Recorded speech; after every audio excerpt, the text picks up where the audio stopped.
So in our last example, we saw an example of a subspace of three-dimensional space. It was defined by an equation, x plus 2y plus z is equal to 0.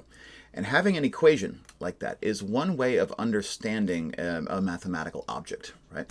But if I just write down an equation, there is usually no guarantee that that equation describes something linear. Right? If I write down an equation like y equals x squared, that doesn't describe something that we would kind of identify as having a linear shape as a subset of two-dimensional space. Right? It's got a bendy parabola-like shape.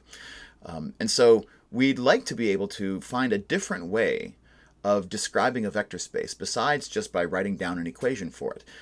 If there is a way to find some small collection of elements inside of that vector space that if we were to take all of their linear combinations, they would reconstruct the entire vector space for me. I could rebuild the entire vector space on top of that small amount of information.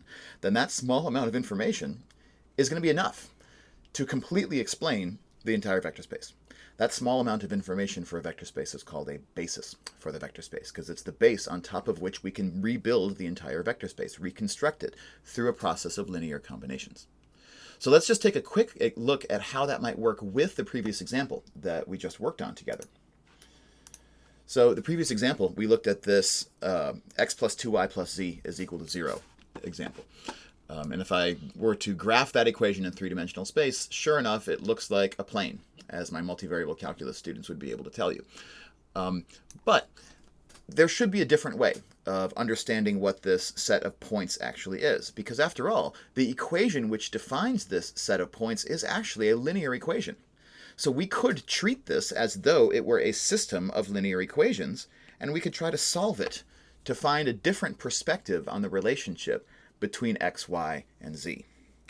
So if I do that, I would probably make this into an augmented matrix. 1, 2, 1, and then on the right-hand side of my vertical bar, I would have a 0. So here is the augmented matrix form of this system of a single linear equation with 3 variables, x, y, and z. But we shouldn't let that deter us. We should find the reduced row echelon form of this matrix. Well, this is going to be a long and arduous process. Done. It's already in its reduced row echelon form, because after all, this 1 in the front right there, that's a pivot, right? It's the first non-zero entry on its row, and it's equal to 1, and it is further down and to the right than any pivot that is above it in the matrix. So it's already in its reduced row echelon form. That's great. And there's a single pivot. Now, here comes the step that everybody always forgets halfway through linear algebra, and that many of you forgot last week when we were working on a similar problem. What do I do from here once I have the reduced row echelon form of an augmented matrix to try and describe the nature of its solution set? What do I want to do next? So we figured out that the pivot column, the one that corresponds to the variable x, is just the first column, right? There's one pivot, and the other columns, the columns corresponding to the y and z variables, are non-pivot columns. And what do we do with that information? What we want to do is we want to solve for the pivot variable in terms of the non-pivot variables. Because another way of talking about these variables is that we call the pivot variables bound variables. Their value is bound up in the values of the pivot variables, which we call free variables. So this is the role that pivot columns have in describing the solution space of a matrix, right? That we can solve for the bound variables in terms of the values of the free variables, and the values of the free variables we can choose however we would like to.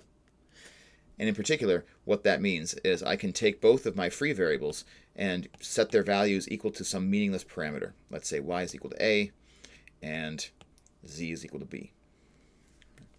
So I take my 2 free variables, I give them some new meaningless names, and then I have to take my bound variable and figure out how it relates to my others. And I can figure that out just by rewriting the row, there's only one row this time, of my RREF back in its equation form, which actually just takes me right back to the form in which we first met this equation, x plus 2y plus z is equal to 0. But then I can solve that for x. If I solve that for x by subtracting 2y and z from both sides, I find that x is equal to negative 2y minus z. And if x is negative 2y minus z, but y is a and z is b, that means that x is negative 2a minus b. And now I've figured out how x, y, and z can all be determined. All of their values can be determined just from the choices of parameters a and b. So if I wanted to describe the solution set, one way that I could do it would be to just say that it is the set of all vectors that have the form minus 2a minus b, a, b, where a and b are arbitrarily chosen real numbers. And that's, up until this point in the course, that's usually where we would stop, right? We would draw a box around that and say, here's a description of my solution set, let's move on. But we actually want to mine this for a little bit more information. And the way we're going to do that is by going back into this expression, x equals minus 2a minus b, y equals a, z equals b. And I want to factor out, to the extent that I can, the meaningless parameters a and b. Because if I'm able to factor out the a and the b, then I'm going to get a new perspective on this solution set, because it's going to be a perspective that casts it as a set of linear combinations of whatever vectors end up in these two positions, right? So in other words, we're going to be viewing the solution set as the span of this vector and that vector, because it's a set of all linear combinations of those vectors. So to do that, I just have to write down what are my coefficients of a from inside of this expression, and what are my coefficients of b from inside this expression. So for the a's, what do I have here?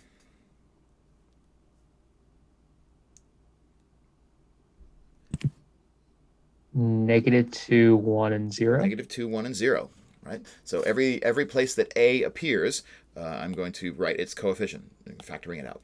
And then b, likewise, -1, 0, and 1. And now that I have written it in that fashion, what it's doing is showing me, well, I can sort of rewrite this left-hand side of my answer, right? I can write it as a times -2, 1, 0 plus b times -1, 0, 1. And what I have written down here is the set of all linear combinations of the vector -2, 1, 0 and -1, 0, 1. In other words, I have just written down the span of those two vectors. So this is a very common process. We're going to get a lot of practice, I hope, using this process of solving some system of equations and then using the idea of a span to write out its solution set, rather than just writing the solution set using set builder notation. Because once we can describe something via a span, here's what happens.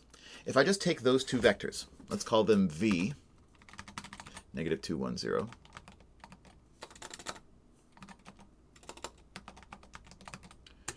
and w, -1, 0, 1.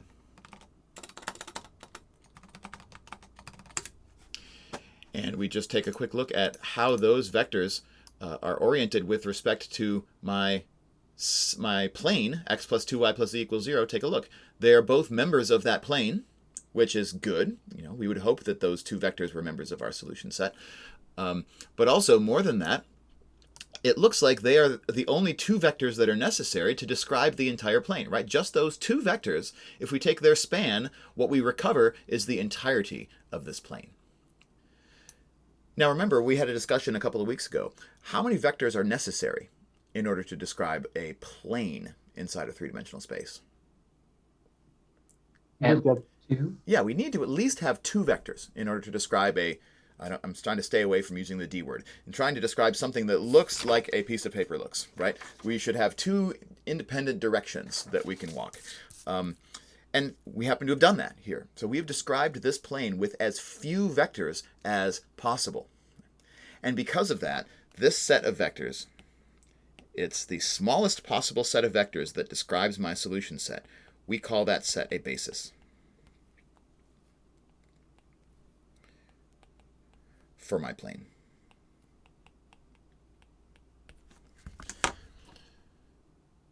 So that's the big reveal, right? That's the big major definition that is going to be the centerpiece of the rest of the work that we do together today.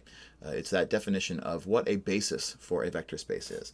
It is a set of vectors which spans my space, so it has enough vectors in it to reconstruct the entirety of the space that I'm interested in, so it's a spanning set.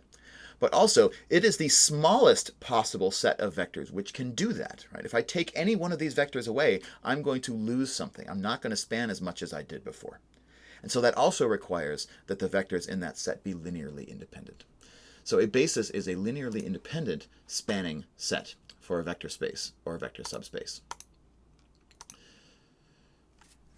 And so one of the easiest bases to work with in all of linear algebra is what's called the standard basis.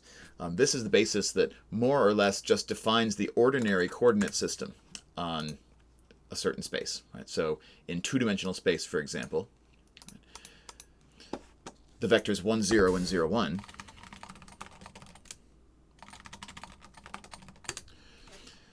those vectors describe for us the rectangular coordinate system, right? If I take one of these and one of those, we sometimes call them I and J if we like to be multivariable calculus or physics type people. In general, if we're in an n-dimensional space, we might use the letter E for the standard basis. E, I think, short for maybe a German word that means standard. So these are kind of the simplest possible basis of an ordinary Euclidean space. It's just one where all of my vectors have zeros in every single entry except a 1 in one of the other entries. So the first standard basis vector has a 1 in the first entry and the rest are zeros. The second has the second entry is 1 and the rest are zeros, and so on. So this is kind of the easiest basis that we can choose. It's the most natural one. It's the one that you have been unwittingly working with every time you do XY coordinate system and XYZ coordinate system stuff in your whole mathematical career. You've been using this without kind of knowing it. But what's nice is that it's not the only basis that we can choose. We can choose whatever basis suits our purposes, and there's infinitely many different bases for a given positive dimensional vector space.